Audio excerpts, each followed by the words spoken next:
va être dédié entièrement à la clinique Ferticentro au Portugal et surtout au sujet exclusif du don de gamètes non anonymes. Alors, je vais passer la parole au docteur Vladimiro Silva, qui est directeur de la clinique, et il va vous présenter donc ces traitements et le don de gamètes non anonymes. Voilà. Bonjour Petra, merci pour votre invitation. C'est un plaisir de pouvoir être présent, de participer dans cet webinaire. C'est aussi un plaisir pour nous de pouvoir travailler avec MyFerti. Je vous félicite par votre site. Et voilà, aujourd'hui on va parler un peu de la situation du don, des dons au Portugal, soit du don de sperme, soit du don d'ovocytes, parce que nous avons une loi particulière au niveau européen. Ici, les dons ne sont pas anonymes. Je vais partager mon écran, voilà, pour pouvoir commencer la présentation. Voilà. On va parler du don d'ovocytes, du don de sperme et du don d'embryon au Portugal et de notre loi qui est différente de la loi des pays comme la République tchèque ou l'Espagne ou la Grèce, les pays dont elle est plus pratiquée, parce que, au contraire de toutes les autres ici, les dons sont non anonymes. Je vais vous raconter un peu l'histoire de ce qui est passé ici au Portugal, parce qu'en fait, c'était une surprise pour nous. D'un moment à l'autre, tout a changé, parce que d'une façon complètement inattendue, en 2018, la Cour constitutionnelle a changé le paradigme. C'était le 24 avril 2018, et dans le contexte de l'évaluation de la loi de la GPA, donc rien à voir avec l'anonymat, la Cour constitutionnelle a accidentellement supprimé les dons non anonymes. Donc, qu'est-ce qui s'est passé? Bon, d'un jour à l'autre, d'une façon inattendue, nous avons perdu tous les donneurs. Donc, on a resté sans aucun donneur d'un jour à l'autre. C'était terrible. On pensait, bon, qu'est-ce qu'on va faire? Parce qu'on avait entendu parler de ce qui s'est passé en Suède et au Royaume-Uni, dont avec le même type de loi, ils ont perdu tous les donneurs.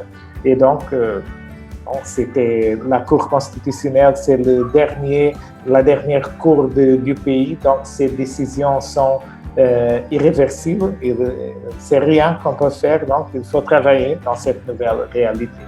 Et donc nous avons tout de suite commencé à travailler. Lors des premières 2 semaines de la nouvelle loi, nous avons appelé plus de 600 personnes. Et voilà, 97% de nos donneuses d'ovocytes ont accepté le non-anonymat. 70% de nos donneurs de sperme ont aussi accepté d'être non anonymes, ce qui était fantastique. Et donc, au Portugal, nous avons commencé des campagnes. Nous avons des campagnes promues par des hôpitaux publics. Nous avons des campagnes qui ont été lancées par la Société portugaise de la médecine de la reproduction et aussi par des cliniques privées, comme toujours. Et donc, ici, le don est vu comme une chose très bien acceptée, très, très importante. Et donc, il y a une culture très favorable aux dons, soit d'ovocytes, soit de spermatozoïdes. Et quelle surprise! Le nombre de dons a atteint des maximums historiques. Nous n'avons jamais eu tellement de donneurs comme nous avons actuellement avec la nouvelle loi. Donc, au Portugal, nous n'avons pas... d'un côté, nous n'avons aucun problème d'avoir de nouveaux donneurs et bien au contraire, nous n'avions jamais eu tellement de donneurs. En fait, actuellement, il ne manque pas d'ovocytes ou spermatozoïdes dans les cliniques privées et à Ferticentro, nous avons même créé la première banque d'ovocytes et spermatozoïdes au Portugal. Nous envoyons des ovocytes et des spermatozoïdes vers des autres centres de PMA portugais et aussi vers l'étranger. Nous sommes la première banque de gamètes au Portugal. Je vais donc vous expliquer un peu comment ça se passe au Portugal, parce que la loi portugaise, nous sommes très fiers de ça. La loi portugaise est l'une des plus progressives de l'Europe. Les enfants issus d'un don ont le droit d'accès à l'identité de son donneur ou donneuse à l'âge de 18 ans. L'accès à l'identité du donneur est une garantie de l'État portugais. Donc, même si une clinique ferme, l'accès à l'identité du donneur ou de la donneuse est toujours assuré par l'État portugais. Et cette information est gardée pendant 75 ans.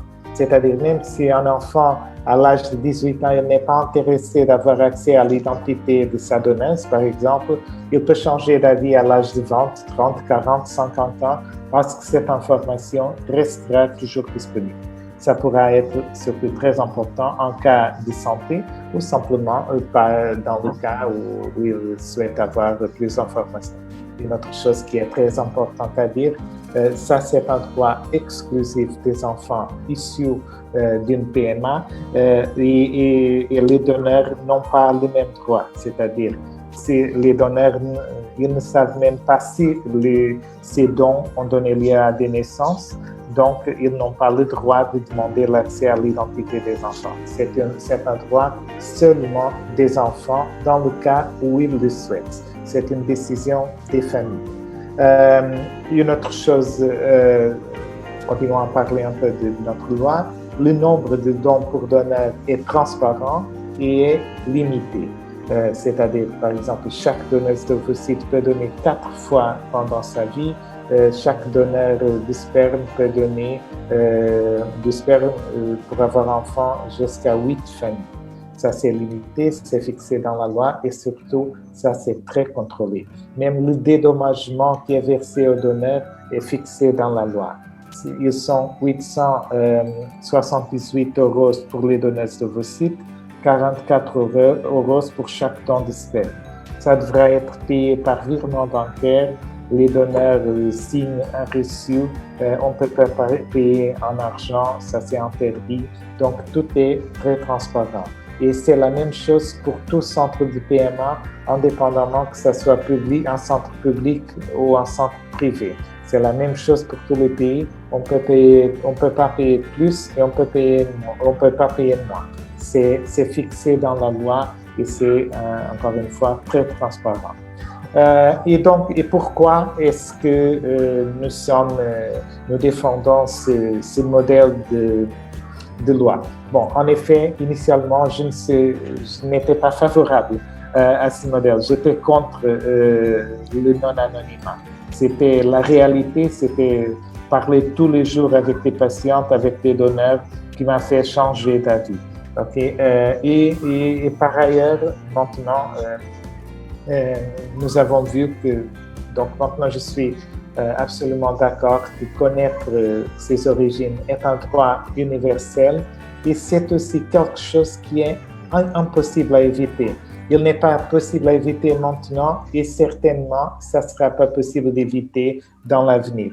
Parce qu'actuellement, nous avons déjà des banques d'ADN un peu partout le monde. Ici, nous avons 2 exemples, 23andMe, MyHeritage. Ce sont des sites très accessibles. Ça, c'est pas cher.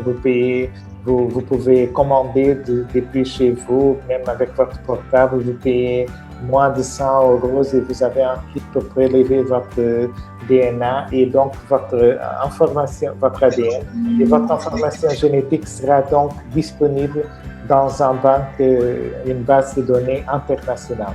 Il y a même des associations comme l'association PMA non anonyme en France qui a fait un travail notable.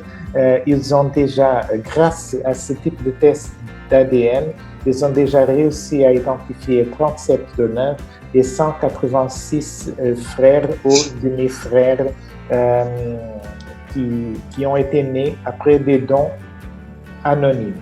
En effet, il y a même des articles scientifiques. Voici ça, c'est un exemple. Ça a été publié chez Human Reproduction, qui est le magasin scientifique, la revue scientifique la plus importante, celle publiée par la Société européenne de médecine de la reproduction, ils disent clairement qu'actuellement, avec cette question des banques d'ADN, les donneurs anonymes n'existent pas. Ce qui existe sont des donneurs qui sont anonymes, mais qui seront très facilement trouvés si quelqu'un décide de le chercher.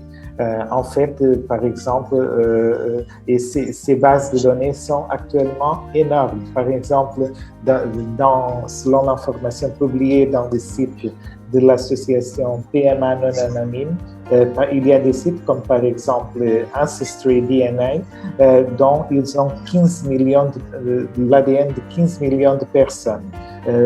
Par exemple, chez 23andMe, ils ont 10 millions. MyHeritage.com, ils ont 2,5 millions de personnes enregistrées dans leur base de données. Et donc, dans le cas de MyHeritage, par exemple, ils donnent un peu plus d'informations. Ils ont 95 millions d'utilisateurs dans le monde entier, 3,9 billions d'arbres généalogiques qui ont été créés, 12,4 enregistrements d'histoire génétique personnelle. Ça veut dire, ça c'est énorme. Et donc, même si une personne n'est pas intéressée par ça, même si une personne ne sait pas si ça existe, il suffit peut-être que deux cousins du donneur, deux cousins de la propre personne ont donné son ADN pour une de ces bases de données et voilà, le donneur est découvert sans faire absolument rien. Donc, il n'est même pas nécessaire que le donneur participe dans ces bases de données. Ce que j'ai écrit, un paire de cousins sera suffisante pour identifier le donneur. Et donc, avec les dons anonymes, le problème, c'est que nous n'avons aucun contrôle sur ce procès. Par exemple, on voit sur le côté droit cette histoire de cet monsieur aux Pays-Bas. Il a donné lieu, il est le père de 106 enfants. Il est un donneur de sperme très connu. Il est très fier d'être le parent biologique de 106 enfants. Mais avec les dons, ça, c'est seulement possible avec les dons anonymes, parce qu'avec les dons non anonymes, ça serait impossible. Et personne ne souhaite d'avoir ce type de réalité. Donc, l'anonymat aide à que tout ça soit plus probable, plus difficile à contrôler, même si un donneur est porteur d'une maladie génétique rare. S'il donne anonymement, c'est plus difficile de le trouver que dans un procès dont le don est fait d'une façon complètement non anonyme, c'est-à-dire avec le droit d'accès aux origines à l'âge de 18 ans. Par ailleurs, c'est pas seulement les bases de données d'ADN, il y a aussi d'autres manières scientifiques de trouver la vérité, comme par exemple les études sur le chromosome Y.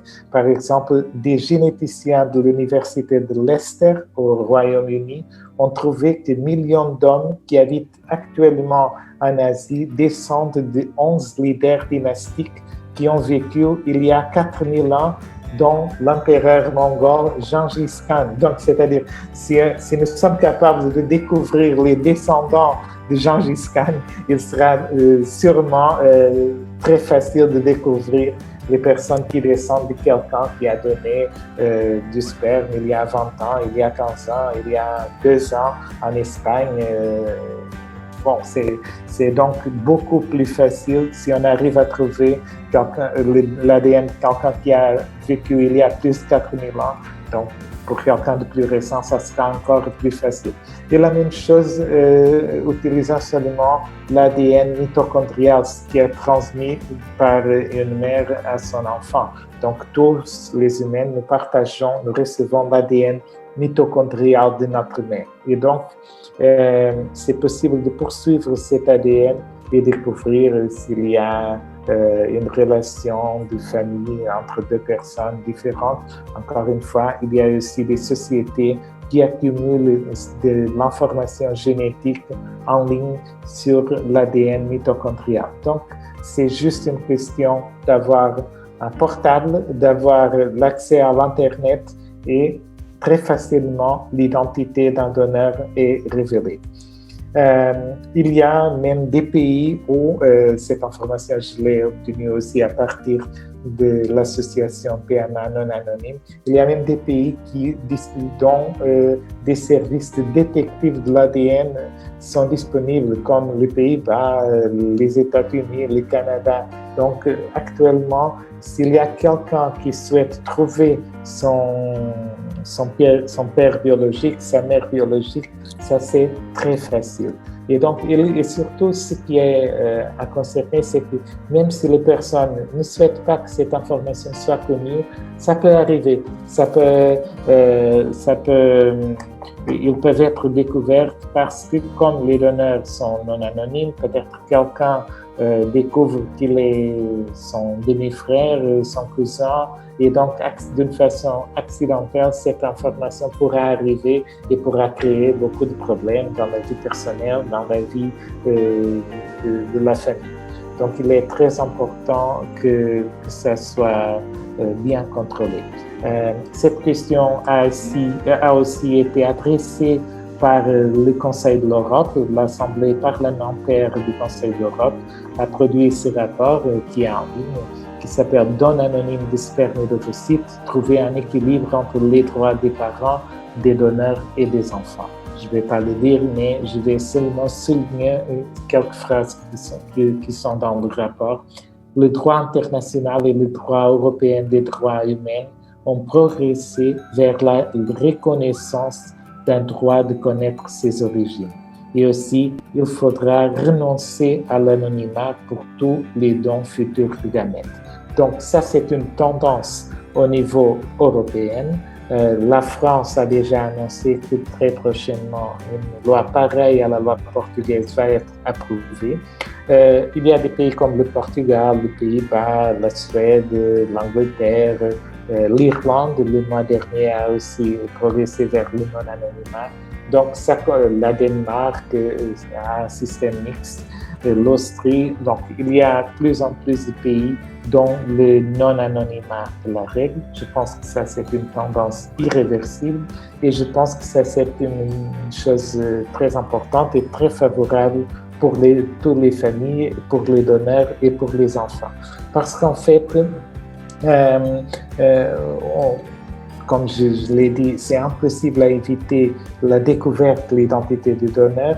Et donc, en fait, le choix, c'est entre faire la révélation de l'identité du donneur d'une façon contrôlée, bien accompagnée psychologiquement, ou d'une façon qui ne soit pas contrôlée, ou les donneurs qui ne souhaitent être découverts, qui n'attendent pas être découverts, sont trouvés à travers l'une des plusieurs manières qui existent déjà, et ça peut causer des problèmes chez sa famille, chez sa vie personnelle, et ça peut même être une désillusion pour l'enfant qui sera probablement choqué parce que son donneur est quelqu'un qui n'est pas d'accord avec la révélation de son identité. Par exemple, au Portugal, pour pouvoir être donneur, il faut que la personne soit d'accord avec le fait que son identité pourra être révélée à l'enfant qui sera né et qu'il aura l'accès à cette information d'ici à 18 ans. Donc, un peu pour faire le sommaire, c'est pourquoi quelle est la solution pour ce problème? Bon, je pense que la solution est très claire, très simple. Il n'est pas obligatoire de recourir à un système, par exemple, comme aux États-Unis, dont il est peut-être trop ouvert. En Europe, notamment au Portugal et même au Royaume-Uni, par exemple, la loi, à mon avis, c'est très équilibré. Le contrôle sur ce sujet appartient à l'État et aux familles. Et donc, les donneurs ne sont pas pris de surprise par des visites inattendues de ces enfants biologiques. Chaque famille contrôle quand et comme l'information est partagée. Au Portugal, avec ce système en place, Et avec des bonnes explications, une bonne pédagogie avec les donneurs, nous n'avons pas de liste d'attente. Il ne nous manque pas de donneurs. Les traitements restent avec des tarifs accessibles, donc c'est pas comme aux États-Unis, au Royaume-Uni, dont les dons sont très chers. Les numéros de dons pour chaque donneur et donneuse est très contrôlé. Il y a une base de données de l'autorité portugaise, la PMA, qui contrôle le nombre de familles, le nombre de fois que chaque donneuse donne. Tout est très transparent, soit le dédommagement des donneurs, soit le nombre de dons de chaque donneur. L'accès aux origines est garanti par l'État, donc ça ne dépend pas d'une clinique, ça ne dépend pas d'une entité privée, et les informations sont gardées pendant 75 ans et peuvent même être accessibles avant cette période par des raisons de santé. Et donc, c'est ça. Si vous avez besoin de savoir, si vous souhaitez en savoir plus, vous pouvez aller vers notre site, vous pouvez nous écrire, vous pouvez nous envoyer un email. Nous travaillons en français, anglais, allemand, hollandais, italien, espagnol, au portugais, bien sûr. Et voilà, je suis à votre disposition dans le cas où vous avez des questions. Merci. Alors, quand vous avez parlé du don non anonyme, alors il y avait une patiente qui demande quel est l'avantage de ce don non anonyme. Bon, c'est un peu ce que j'ai dit, c'est contrôler la situation. Parce que si avec les bases de données d'ADN, actuellement, il est presque impossible qu'un donneur reste anonyme pour toujours. Même si le donneur ne le souhaite pas, même si l'enfant ne le souhaite pas, il est toujours, imaginez que Monsieur A donne son sperme dans une clinique en Espagne. Okay? Cette sperme est utilisée par un couple français qui accouche un bébé. Ensuite, ce même sperme est utilisé par un couple en Espagne qui accouche un bébé. Et par un couple au Royaume-Uni qui accouche un autre bébé.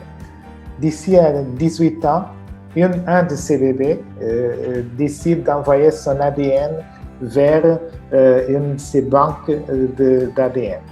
Et ils ne savent même pas qu'il est issu d'un don.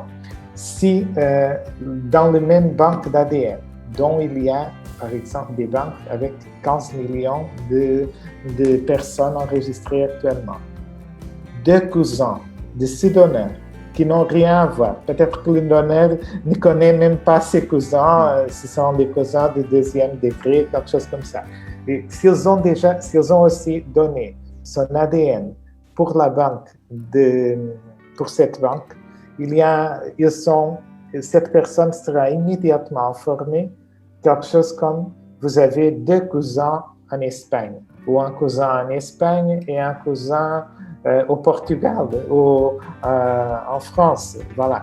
Et cette personne va demander, mais comment est-il possible? Moi, je suis anglais, mes parents sont anglais, les deux. Pourquoi est-ce que j'ai tellement de familles un peu partout? Il peut, parce que ça c'est déjà possible actuellement, c'est déjà possible, il peut contacter ces personnes si elles l'autorisent. Il peut l'envoyer quelque chose comme voilà comment ça se passe, nous sommes des cousins, quelle est votre origine, etc. Et d'une façon peut-être parlant au téléphone, à travers du Facebook, à travers du WhatsApp, à travers de 2-3 messages écrits, il sera très facilement facile à trouver que cette personne a été née d'un don.